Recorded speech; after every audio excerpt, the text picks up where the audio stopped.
All right, Football at 4 is powered by the Inside the Birds podcasts. And today, Andrew DiCecco brings it to you. A lot of stuff to dive into. It's brought to you by Dr. Lyle M. Back. For everything from skincare to cosmetic surgery, go to ilovelylback.com. Call 856-MAKEOVER or Dr. Lyle M. Back, proud sponsor of Football at 4. So let's dive into some plenty of things to dive into here and get Andrew's take and thoughts, including, was there a guy on that field last night that he'd like to see wearing midnight green? I'm sure he's got a couple thoughts on that as well. Let's bring him in. Andrew DiCecco, 97.3 ESPN, Inside the Birds. And he joins us now on the Boardwalk Honda Hotline. What's going on, Andrew? Hey, Mike. How are you, man? All is well, man. And I know the big story has obviously been Doug Pederson let go by the Philadelphia Eagles, parting ways. I want to get your take on, do you think Doug Pederson just had enough? Like when that news came down yesterday, what was your initial thought? I think Doug knew exactly what he was getting himself into when he had that second meeting with Jeffrey. He took the weekend, I'm sure, to gather his thoughts. And you know what I think happened, Mike, was I think he just got, frankly, he was just sick and tired of being told what to do. I mean, 77% of his staff, I believe, was picked for him. And he was simply a mouthpiece and was forced to take a lot of the blame for a lot of the inadequacies that were around him. And I think after he almost seemed relieved to be out from under that mess, and he won't have to wait much longer to find a job. I mean, Jeffrey said it himself that he expects him to find a job possibly by the end of the week. So, overall, when we keep hearing a lot of like some mixed signaling here, so I want to get your take on how do you make sense of, there's some spin or narrative that, hey, the coaching staff wanted Jalen Reagor, Howie Roseman wanted Justin Jefferson, but they just it's a collaborative effort. So many times people have asked why Lurie lets Roseman off the hook. So yesterday, the thought process is, well, Pederson doesn't have a loud enough voice. He wants to be heard more. And yet, on the other side, we're hearing, well, he's the guy really that wanted Jalen Reagor. Last year, when the pick came in for Hurts, hey, that was a Doug Pederson pick, we were told. So did he not have a voice, or did he just not have the voice with the coaching staff? Like, how do you make sense of what's going on right now in the post-Pederson, 24 hours? Well, what I'll say before I answer that, Mike, is I also think that the Eagles brass, what they do to leak certain stories to the media hours before they decide to part ways with Doug was completely irresponsible on their part to kind of do a smear campaign on Doug. We'll never know what happens in that war room, but it's easy to say that Doug wanted Reagor and they wanted Jefferson, and now that he's not here, and we'll never really know. But what I will say is Jeffrey Lurie's a smart man. I have a hard time thinking he's that obtuse to absolve Howie of any wrongdoing. I think Howie has made his share of mistakes, but there's a part of me that wonders if he's so loyal to Howie because I think he's telling Howie who to draft. In the case of J.J. Arcega-Whiteside, I think that he was a very prominent voice saying this is the guy that I want on the team. Howie was the advocate for that. He was just doing what his boss was telling him to do, and I think that there's something there. I think that he was kind of just following orders. When Jeffrey Lurie spoke yesterday, he used the term assets when discussing the two quarterbacks. I feel like that's getting lost because of the Doug Pederson news, but what do you think about that? Yeah, Hunter, the first thing that stuck out to me was he said, but when he was addressing Wentz, he called him, he had played at an elite level, and he called him an asset first. Then he said he was a talent. And then his whole messaging at the end of that thing, at the end of his presser, was trying to get younger and not to hold on to nostalgia and to really, he made it seem like it's going to be a few years before they return to prominence, and that Doug Pederson had a plan that was strictly to get back on course for 2021. That to me signals, if you read between the lines, of course, that Jalen Hurts is going to be their quarterback moving forward. If you're looking about getting younger and getting younger pieces through the draft and rebuilding the right way, like so many teams are, that you watch the playoffs and you see that so many teams are just younger and more dynamic. To me, it's all signs point to them looking to load Carson Wentz in the offseason, and then shortly after that, you hear whispers about Lincoln Riley, them reaching out to Lincoln Riley and him being a possibility. So suddenly all the stars start to align there. Yeah, that's what I was going to say. How much say will the next head coach have in that decision? And let's just hypothetically go with them picking a defensive guy. Less. Well, what's that? Less. Less? Yeah. Less what? Less say. You said how much say. I said less. Oh, less say. I'm over here like less. Less what? Less Bowen? No. I didn't know where you were going there. I was a little confused. You threw me off. Less say. Right, that's my point. Is like they go with a new head coach. Does he have any power to make that type of decision? Well, it's going to be interesting, right? Because they pretty much gave Jim Schwartz free reign on the defensive side of the ball. If they hire a defensive coach, which I have a hard time envisioning them doing, I think that they're going to be less likely to intervene and they're going to give him more of an opportunity to kind of craft his staff and do his thing on that side of the football. However, I mean, if we're talking about Lincoln Riley, I know him and Howie Roseman have a history. I think that they'd be on the same page, and I think he'd have a little bit more wiggle room to do some things that Doug wasn't able to do, or that they couldn't get Doug to do, in the latter stages of this season. So anybody else, I agree with you, Mike. I don't think that they're going to have much say. But if it was the right guy in Lincoln Riley who is in cahoots with Howie, or has a history with him at least, I think that might be a little bit different. All right, so let's go through what we know now, in that these are some candidates, and get your take on the person you think would be the best or most exciting fit. What is your take on Robert Saleh, the defensive coordinator from the 49ers? I love his energy. I love his passion. I love his mentality and how he gets guys to play.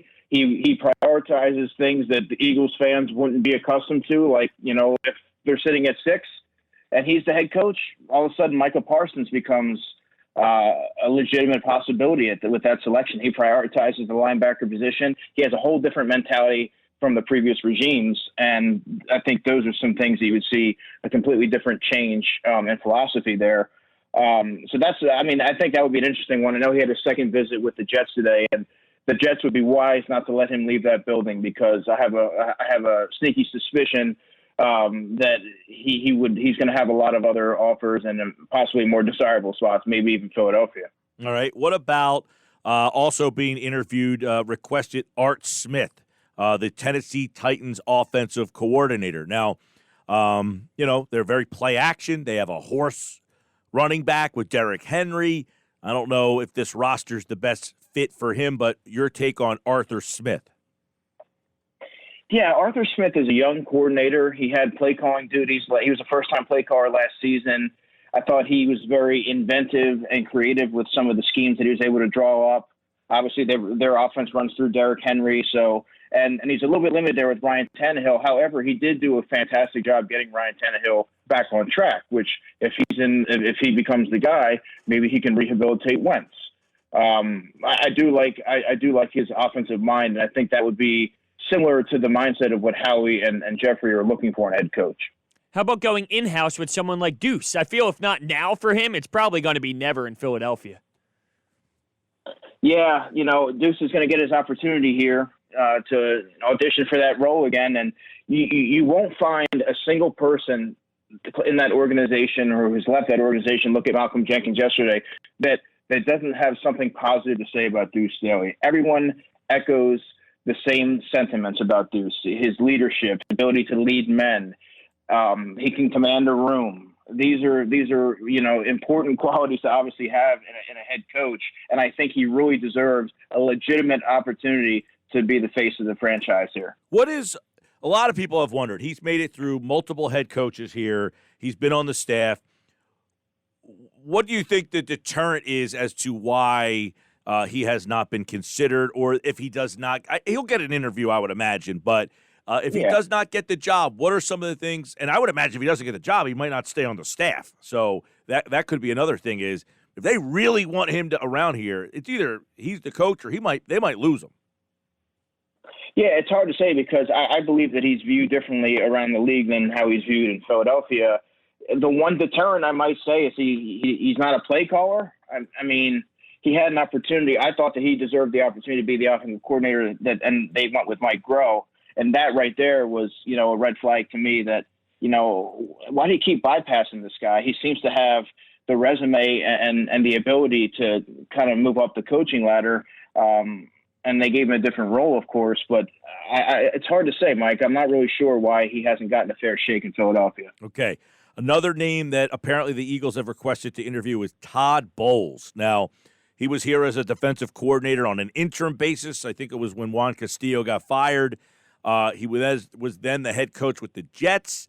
He has been a coordinator with Arizona. He is currently the coordinator for Tampa Bay. Yeah, see, now this is a name that kind of struck me as a bit off. I know South Powell reported that. He has Philadelphia ties, of course. He was here, and he took over and kind of played at Temple. He played at Temple, and he took over the defense here.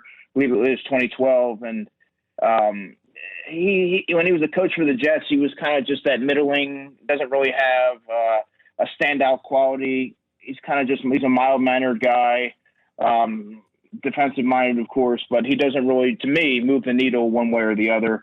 Obviously, it would be another change in philosophy, much like what Robert Saleh would do for if he were the Eagles head coach. But I'm not really sure. I do think that Tampa Bay has a couple of other candidates that would be enticing from a defensive coordinator perspective in Larry Foote, their outside linebackers coach, and inside linebackers coach Mike Caldwell.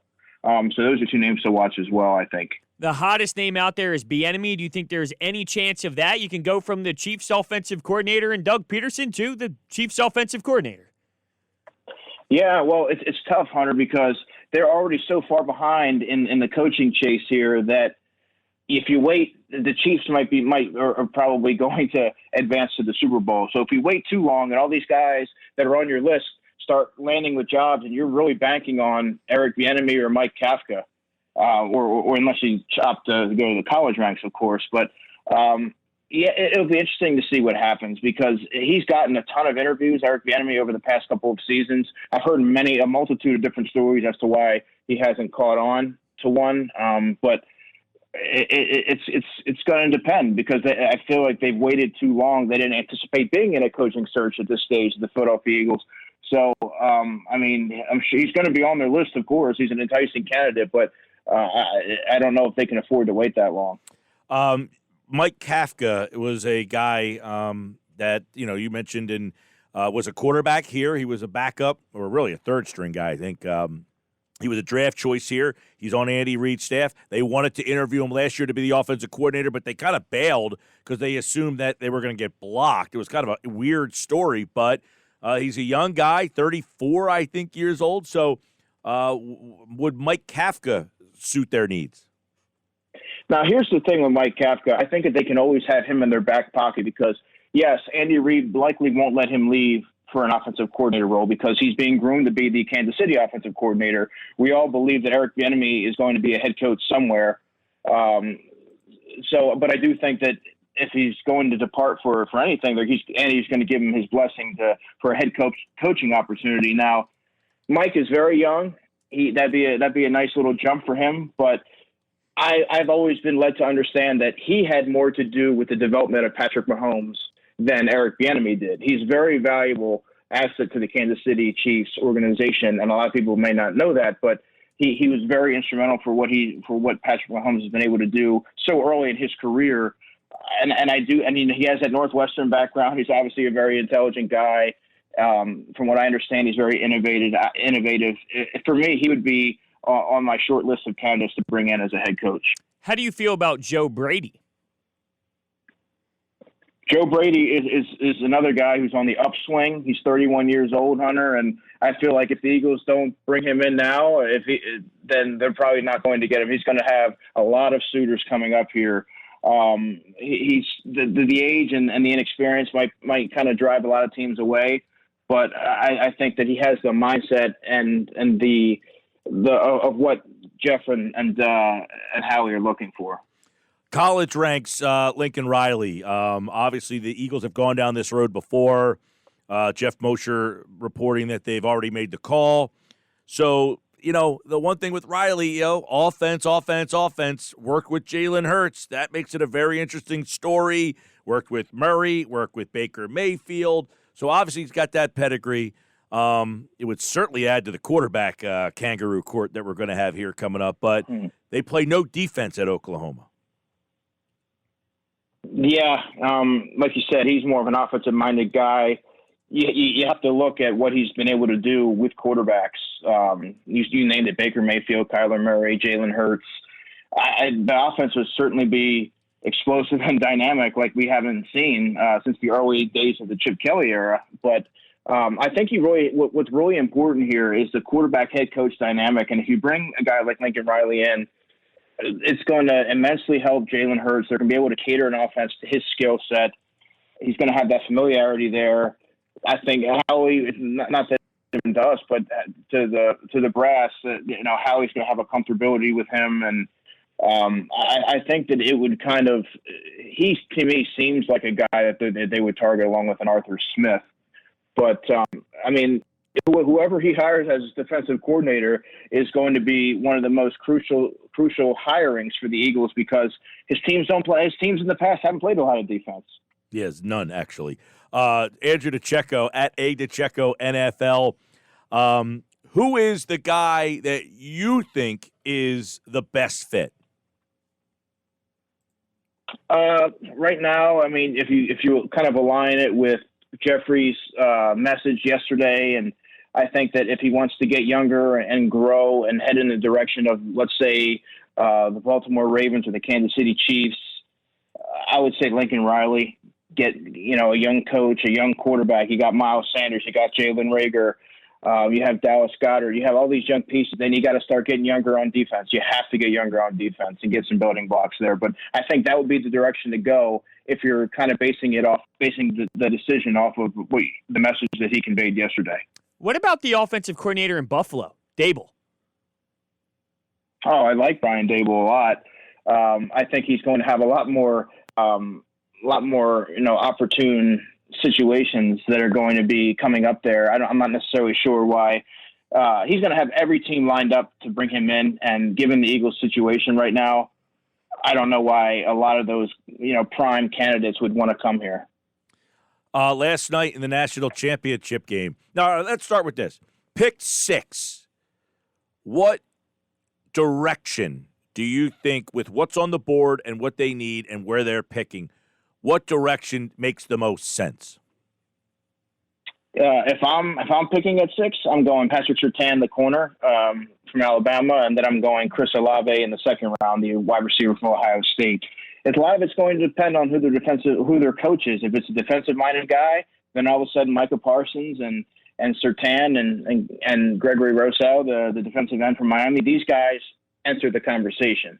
If it's an offensive guy like a Lincoln Riley, well, then maybe it's an offensive tackle. Maybe it's a Devontae Smith. Should he make it past Miami at 3? Maybe it's Jamar Chase. But it can go. The pendulum can swing one way or the other depending on who their head coach is, and just based on the difference of philosophies. What do you see out of Devontae Smith? I seriously sit there and I feel I'm giddy when I'm watching him make plays. He's all over the place, and last night was definitely special. Yeah, you said the word right there, Hunter. He's special. When you take a wide receiver in the first round, you want to have special. You want to see special qualities. With him, is he going to be your prototypical X, the guy that you expect to see in the first round, that DK Metcalf? Not at all. But he's a movable guy. He's explosive. He still has room to grow as far as adding weight to his frame. He's a tremendous route runner, and he's somebody that you can get in space, and he's a difference maker. You get those guys there, and you figure out how to use him after that, because he is a phenomenal talent. And I think if you're trying to get younger and more explosive, you get him in the offense with all of a sudden Jalen Reagor and Miles and all the guys that I mentioned, and Jalen Hurts, a young coach, and the Eagles have the makings to have one of the better offenses in football. All right, the draft process is going to be coming here shortly, and of course Andrew is very tuned into that. We're going to have a good time talking draft with Andrew that gets a little closer. I'm looking forward to that. One thing I want to get your take on is in terms of the guy who makes the picks for the Philadelphia Eagles, Howie Roseman. Do you feel, are you in the camp that feels that he has the ultimate final say. In other words, it's my way or, we've been told so many times it's a collaborative effort, but that the new coach, as Hunter mentioned, how much say he's going to, but that Roseman is going to ultimately say, look, we've been having this collaborative effort because we talked about this earlier in the show about, there was a time when Andy ran the draft, right? And Andy was struggling a bit. They weren't drafting very well. And Jeffrey Lurie came out and said, Andy has a draft board and Howie has a draft board. And we didn't really go off of Howie's draft board all that much, but now we're going to start going off of Howie's draft board more. So do you think that Roseman will actually have more of a voice instead of what he had before? I think for the betterment of the franchise, Jeffrey Lurie needs to take a step back and kind of let Howie, but also make it a more collaborative effort with Howie Roseman and John Dorsey. I think John Dorsey is the key here. He needs to have a bigger, more of a say, and let Howie handle the contracts in that situation and that area, which is more of his expertise.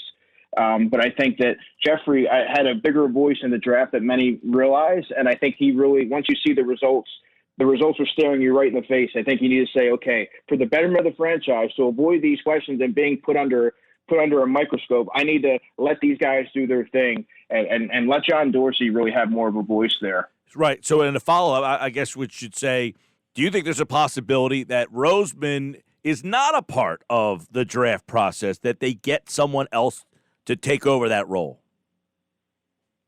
I think there's an outside chance. I don't think a very good one, given that him and Jeffrey seem to be attached at the hip, which is unfortunate if you're an Eagles fan because he really values Howie, and obviously the results haven't been very.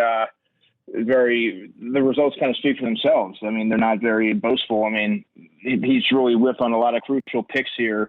And now all of a sudden you're looking to try to add another receiver for the third year in a row because the past two haven't really panned out so far. So, I mean, I have a hard time thinking they're going to bring in another guy and have him kind of work with John Dorsey to do that. But who knows? This offseason's off to a crazy start, so I wouldn't rule anything out. All right. Andrew DiCecco at DiCecco NFL. We know their salary cap strapped. There are going to be some big names they're going to have to get released. We'll keep an eye on that and more. Go to 973ESPN.com for all the latest on the Eagles coaching search. And, of course, Andrew, like all guests, appeared via the Boardwalk Honda hotline. Andrew, take care, man. Sure thing. Take care. He'll be back on Thursday. We'll talk more offseason and draft and all that stuff with him. And, of course, it is powered by the Inside the Birds podcast.